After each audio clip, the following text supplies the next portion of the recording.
we're going to talk about the final intent to levy. It's a special notice that the IRS sends out. And there's two different notices that pretty much do the same thing, but the type of notice will help you determine where it came from. So usually when we're dealing with the collection process, we're dealing with two different types of entities, what we call the service center or ACS, and then a revenue officer. The revenue officer is the one that goes and knocks on the doors, leaves the letters, takes your stuff, does the walkthrough of your businesses. They have a lot of power and they kind of have their own set of rules. Then we have the service center over here, which is the campuses. This is where we call automated collection service. It's ACS. These are the people that are just doing everything kind of automatically through the collection process. If it's beyond their limits or their capabilities or what they've been authorized to collect, then it gets shifted over and it goes into the queue to be assigned to a revenue officer. So today we're going to talk about that final intent to levy. It's a notice, a special notice that comes, and usually when you get to this or when you've get served this notice, you've had a bunch of notices come from, so it's not a surprise. If it's an LT11, that means it comes from the service center. If it's a letter 1058, it comes from a revenue officer.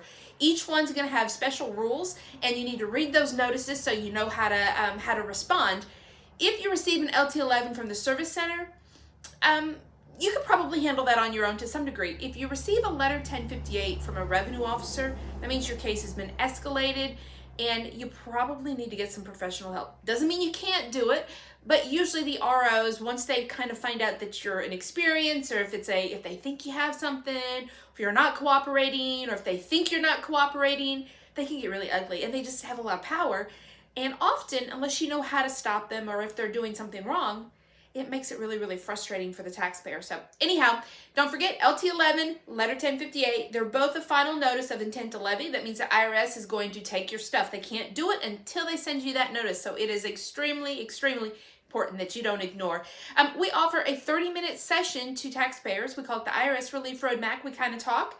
Roadmap, we kind of talk and help to see if it makes sense to work with a professional. Do you need a professional? Kind of give you a little bit of guidance. If it makes sense to work together, we tell you what that looks like. But ultimately, our goal is to help you figure out the next step. It takes a lot of courage to call us, and often my clients will tell me it's the hardest part, is calling us and asking for help.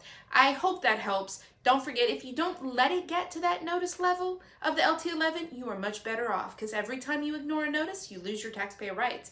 Take care, and bye for now. Oh, don't forget, like and subscribe to our channel so you can stay on top of what's going on with the IRS. Take care. Bye for now.